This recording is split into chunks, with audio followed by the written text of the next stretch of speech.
Hi friends, ഞാനിന്ന് നിങ്ങളുമായിട്ട് share ചെയ്യാൻ പോകുന്നത് എല്ലാ വീട്ടമ്മമാർക്കും വളരെ യൂസ്ഫുള്ളായ നല്ല അടിപൊളി ടിപ്സുകളുമായിട്ടാണ്. അപ്പോൾ വീഡിയോ സ്കിപ്പ് ചെയ്യാതെ കാണുക. മാത്രമല്ല എൻ്റെ ചാനൽ സബ്സ്ക്രൈബ് ചെയ്യാതെ കാണുന്ന കൂട്ടുകാരുണ്ടെങ്കിൽ പ്ലീസ് ഒന്ന് സബ്സ്ക്രൈബ് ചെയ്ത് സപ്പോർട്ട് ചെയ്യാനും കൂടി മറക്കരുത്. അപ്പോൾ നമുക്ക് ഫസ്റ്റ് ടിപ്പിലോട്ട് കിടക്കാം. അപ്പോൾ ഇതേപോലെ നമ്മൾ ഓറഞ്ചൊക്കെ കഴിച്ചതിന് ശേഷം അതിൻ്റെ തൊലി കളയുകയല്ലേ ചെയ്യുന്നത്. അപ്പം ഇതേപോലെ കളയണ്ട, നമുക്ക് ചെറുതായിട്ട് അരിഞ്ഞിട്ടിട്ട് അടുപ്പത്ത് കുറച്ച് വെള്ളവും വെച്ചിട്ട് നമുക്കൊന്ന് തിളപ്പിക്കാനായിട്ട് വയ്ക്കാം. അപ്പം ഇതിനകത്തുനിന്ന് ഇറങ്ങുന്ന ആ സത്തുണ്ടല്ലോ, നല്ലൊരു മണമാണ്. അതേപോലെ തന്നെ നമുക്ക് ക്ലീനിങ്ങിന് പറ്റിയ ഒരു സൊല്യൂഷൻ റെഡിയാക്കുകയും ചെയ്യാം. അപ്പം അടുപ്പത്ത് ഞാൻ വെള്ളം ഒഴിച്ച് വെച്ചിട്ടുണ്ട്. അപ്പോൾ അത് നല്ലോണം ഒന്ന് തിളച്ച്, ഇപ്പോൾ 3 ഗ്ലാസ് വെള്ളമാണെങ്കിൽ 2 ഗ്ലാസ്സായിട്ട് വറ്റി വരട്ടെ. അപ്പോൾ എന്തുകൊണ്ട് വെള്ളമൊക്കെ തിളച്ച് വറ്റി വന്നിട്ടുണ്ട്. അപ്പോൾ അതിൻ്റെ ആ സത്തെല്ലാം അതിനകത്ത് ഇറങ്ങിയിട്ടുണ്ട്. ഇനി നമുക്കതൊന്ന് അരിച്ചെടുക്കാം. അപ്പോൾ അരിച്ചെടുത്തപ്പോഴത്തേന് ഇത്രയും കിട്ടിയിട്ടുണ്ട്. 2 ഓറഞ്ചിൻ്റെ തൊലിയാണത്. അപ്പോൾ നല്ലൊരു ക്ലീനിങ്ങിന് പറ്റിയ ഒരു സൊല്യൂഷൻ നമുക്ക് റെഡിയാക്കി എടുക്കാം. അപ്പോൾ അതുകൊണ്ട് അരിച്ച് എടുത്തിട്ടുണ്ട്. അപ്പോൾ അതിൻ്റെ തണ്ടാണ് അത്രയും. ഇനി നമുക്ക് ഈ വെള്ളത്തിനകത്തോട്ട് ചേർത്ത് കൊടുക്കേണ്ടത്, ഇതിപ്പോൾ ഞാനൊരു ടിന്നിനകത്തോട്ട് മാറ്റുകയാണ്. അപ്പം ഇനി നമുക്കതിനകത്തോട്ട് ചേർത്ത് കൊടുക്കേണ്ടത് ബേക്കിംഗ് സോഡയാണ്. അത് 1 ടീസ്പൂണോളം ഞാനിട്ട് കൊടുത്തിട്ടുണ്ട്. എന്നിട്ട് നല്ലോണം ഒന്ന് ഇളക്കി കൊടുക്കുക. അതിനോടൊപ്പം തന്നെ നല്ലൊരു മണത്തിന് വേണ്ടിയിട്ട് നമുക്ക് കുറച്ച് കംഫോർട്ടും കൂടെ ഒഴിച്ചു കൊടുക്കാം. അപ്പം തറയൊക്കെ ക്ലീൻ ചെയ്യുന്നതിന് വേണ്ടിയിട്ട്, അതേപോലെ തന്നെ നമ്മുടെ കിച്ചൺ ടൈൽ, നമ്മുടെ ഗ്യാസ് അടുപ്പൊക്കെ ഒന്ന് തുടയ്ക്കാനും ഒക്കെ നല്ലൊരു മണമാണ്. പ്രത്യേകിച്ച് ഇതിൻ്റെ മണം അടിച്ചിട്ട് ഈച്ച, പല്ലി, പ്രാണികൾ ഒന്നും തന്നെ നമുക്ക് കിച്ചണിലൊന്നും ഇരിക്കത്തില്ല.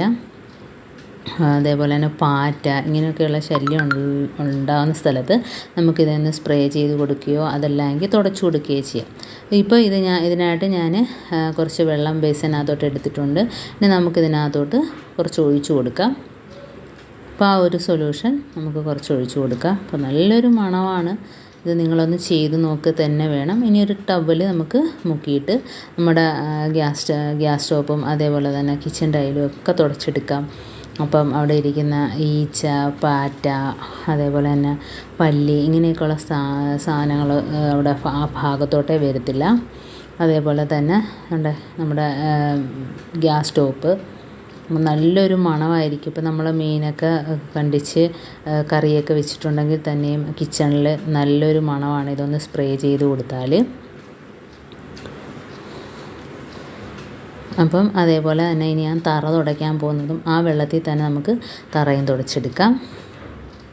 ഇപ്പോൾ തറയൊക്കെ തുടക്കുമ്പം തന്നെ നല്ല രീതിയിൽ നമുക്ക് ക്ലീനായിട്ട് കിട്ടും.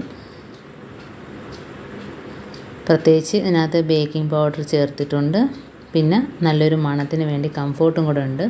അപ്പം ഓറഞ്ച് തൊലിയുടെ ആ വെള്ളവും അതേപോലെ തന്നെ കംഫോർട്ടും ബേക്കിംഗ് പൗഡറും അതേപോലെ തന്നെ എല്ലാം കൂടെ ചേർത്തിട്ട് നമുക്ക് ഉണ്ടാക്കിയ ആ ഒരു സൊല്യൂഷൻ ഇതേപോലെ ഒരു സ്പ്രേ ബോട്ടിലിനകത്ത് ഒഴിച്ചിട്ട് നമുക്ക് എവിടെയൊക്കെയാണോ നമുക്ക് പല്ലിയൊക്കെ വന്നിരിക്കുന്നത് ആ ഭാഗത്തെല്ലാം ഒന്ന് സ്പ്രേ ചെയ്ത് കൊടുക്കാം. അതേപോലെ തന്നെ നമുക്ക് നല്ലൊരു മണം കിട്ടുന്നതിന് വേണ്ടിയിട്ട് റൂമിലൊക്കെ നമ്മുടെ ഫ്ലവറൊക്കെ ഉണ്ടെങ്കിൽ അതിനകത്തോട്ടൊക്കെ ഒന്ന് അടിച്ചു കൊടുക്കുകയാണെങ്കിലും മണം അതിനകത്ത് തങ്ങി നിൽക്കുകയും ചെയ്യും.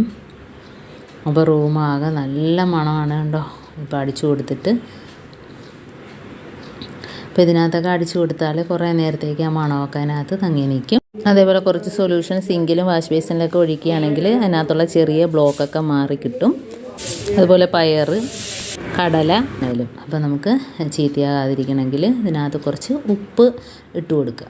ഉപ്പ് പൊടിയാണ് ഞാനിപ്പോൾ ഇട്ട് കൊടുത്തിരിക്കുന്നത്. എന്നിട്ട് ഇതേപോലെ ഒന്ന് ഇളക്കി വയ്ക്കുകയാണെങ്കിൽ അതിനകത്ത് പ്രാണികളൊന്നും ഉണ്ടാകത്തില്ല. പയർ ചീത്തയാകത്തതുമില്ല. എത്ര നാളാണ് വേണേലും ഇതേപോലെ നമുക്ക് സൂക്ഷിക്കാൻ പറ്റും. അതേപോലെ തന്നെ കടലയിലും ഞാൻ ഇതേപോലെ കുറച്ച് ഉപ്പ് പൊടി ഇട്ട് കൊടുക്കുകയാണ്. അപ്പോൾ എൻ്റെ ഈ ടിപ്സ് ഇത്രയേ ഉള്ളൂ. അപ്പോൾ നിങ്ങൾക്ക് ഇഷ്ടമായെങ്കിൽ ഒന്ന് ലൈക്ക് ചെയ്യാനും കമൻറ്റ് ചെയ്യാനും സബ്സ്ക്രൈബ് ചെയ്യാനും മറക്കരുത്. അതേപോലെ തന്നെ ബെല്ലൈക്കൻ എനേബിൾ ചെയ്യാനും മറക്കരുത്. എന്നാൽ മാത്രമേ ഞാനിടുന്ന ഓരോ വീഡിയോസും നിങ്ങളുടെ മുമ്പിൽ നോട്ടിഫിക്കേഷനായി എത്തുകയുള്ളൂ. അപ്പം ഇനിയും നല്ല നല്ല ടിപ്സുകളുമായിട്ട് വീണ്ടും കാണാം. അതുവരേക്കും താങ്ക്സ് ഫോർ വാച്ചിങ്.